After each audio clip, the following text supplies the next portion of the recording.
So how do you find a good dentist? So difficult to know because what you're looking for is hard to find.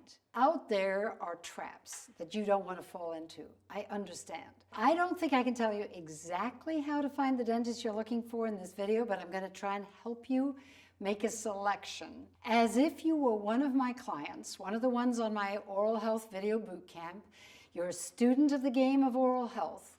You have studied, you have read my books, you have done the oral health boot camp, you understand what you need to do to keep your teeth healthy, you're seeing improvements, you're feeling improvements, and now you want to change, not because your other dentist was bad, but because he never paid attention to you. He never tried to help you, and you feel you deserve better.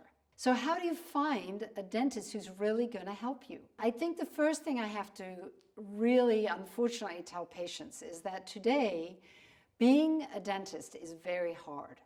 And many independent dentists are selling their practices to these groups of business consortiums that offer to the dentist a good price for their practice, and then they employ them.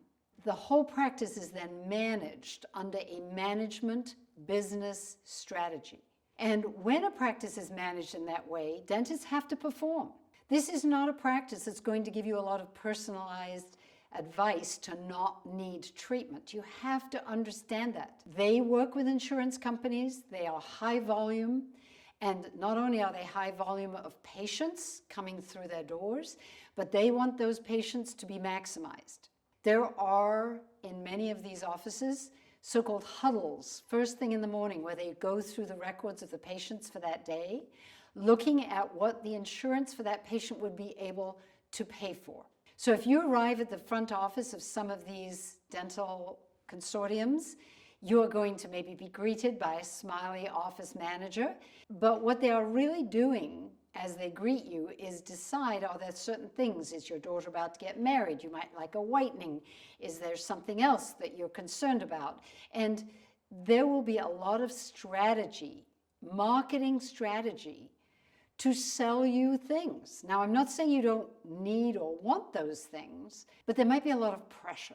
And if you're one of these people that don't really like to be out of place or impolite, and you feel like you're a little nervous to speak up for yourself, this may be the worst dentist for you to be inside, because the whole team are probably working in a coordinated, almost choreographed way.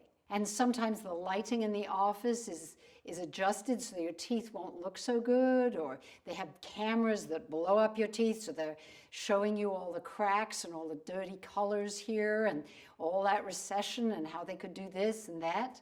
I'm not even a fan of the dental offices where there are microscopes, where they take a sample of the so-called bacteria in your gum tissue and show you little curly-whirlies moving around on a bacterial plate, because that's not really what you need to know. You need to know the proportion. We all have bacteria in our mouth. There is nobody who has no bacteria in their mouth and are healthy. You need bacteria, and if you look at them under a microscope, it can make you feel quite sick. And I know somebody who has shown all these amoeba floating around so they could sell him on an extraction and an implant. And it wasn't that he really had very high levels of these particular bacteria. It was a ploy. Realize that there is marketing in a peculiar way going on now with cameras, blow-up pictures. Everyone's very negative. You've got to have a deep cleaning because your gum disease will never go away. We better sign you up for the rest of your life. This is not the truth, and you should prove it to yourself. I beg you to take a stand back, either get a second opinion or use some strategies that I recommend and see if in a few weeks you can't change the picture. If you have a cavity, I believe a small cavity that's only been there for a little while, easy to reverse. Get rid of it.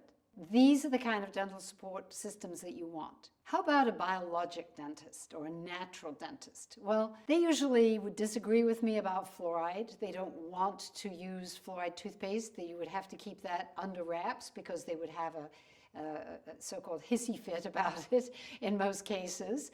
And they are going to suggest things to you that could be helpful.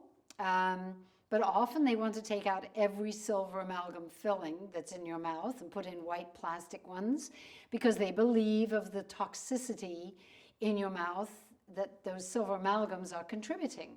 There's a yes and no to that. I would encourage you to learn more because on the whole, if you can keep your enamel healthy around a silver amalgam filling that's been there for decades, it is no longer a threat to you. And taking it out and putting in a plastic filling that perhaps raises your estrogen levels and is plastic in your mouth may not be what you want.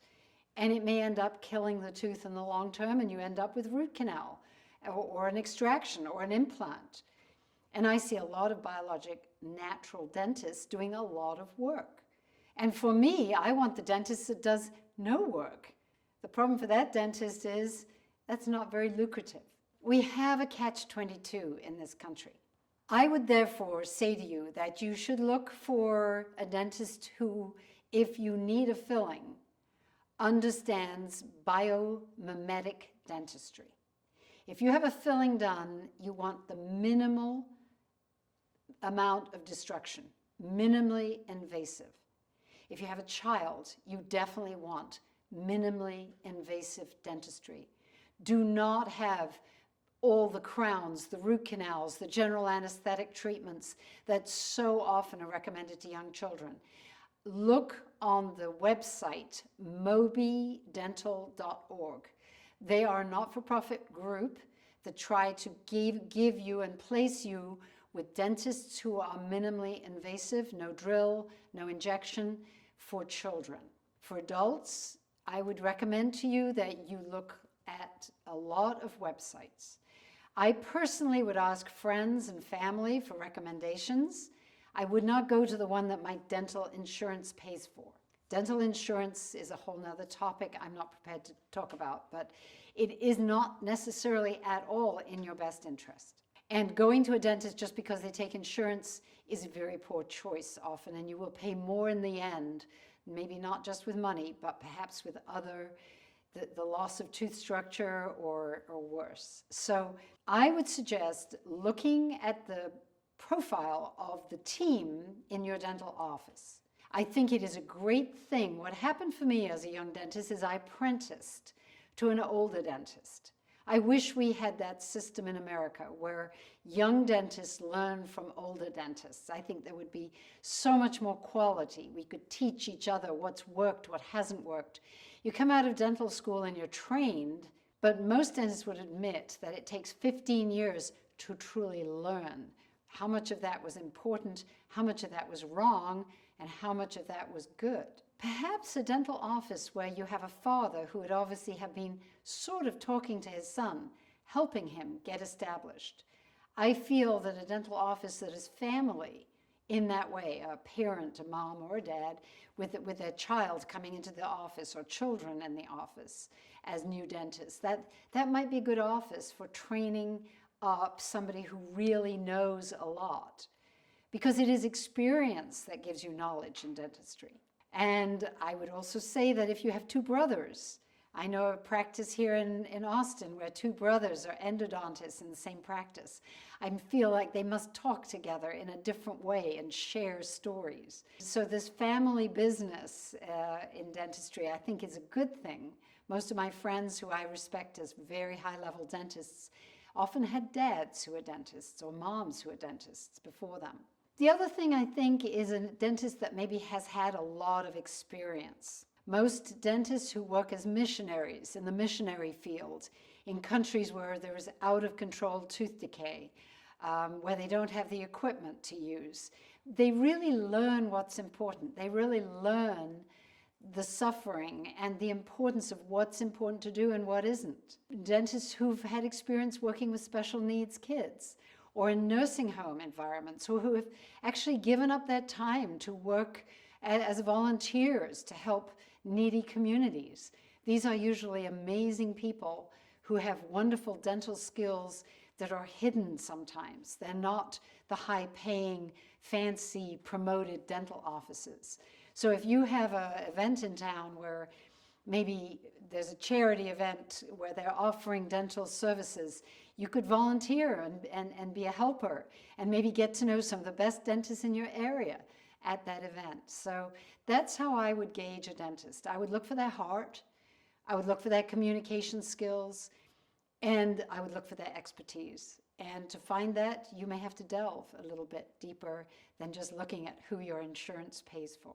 I'm always impressed when I talk about artificial whitening, which any of you who know my other videos know I am totally against, because of the damage it causes, not necessarily to the enamel, but to the deeper layers, to the dentin inside. It can change the protein structure forever. So if you ever have a cavity, it will travel more quickly to damage your tooth. And the other thing is the long-term damage to the cells on the inside of your tooth, the stem cells. And if you don't care about that, if you're a dentist that just doesn't care, I think that says something about how deeply you delve into the products you're using. You're trying to pacify the public. And I'm always impressed by comments I get sometimes from people who say, I wanted whitening and my dentist said no. And I go, you have a great dentist. That speaks volumes, because whitening is such an easy sell to the public. And if your dentist had a sign on the door, free whitening, I would be running in the other direction. So I can't help you find the right dentist. Don't write to me and ask me, because I can't. It's so difficult to find somebody. I feel that you need to empower yourself, and I think it's really important, no matter what stage you are in life, no matter how many fillings you've had, know how many crowns you've had. If you get on my complete mouth care system, boost your oral health, feel more confidence, and your teeth are valuable. You need to hang on to them. This is why I created my complete mouth care system, so that my mother, instead of having all her teeth out at age 45, would keep them until she was 95 years old with minimal dentistry in between. Value your teeth is what I have to say. Take time. It's worth it to try to find that right dentist, even if it's a dentist you visit perhaps on vacation. I'm not saying go out of the country, but if you take a vacation every year to a place where you can find the right dentist, maybe during vacation going to the dentist is one of the things you do. But that's a suggestion. I think new approach to it and value for your mouth, and that you are worth it. Your teeth are worth finding the right person to take care of them.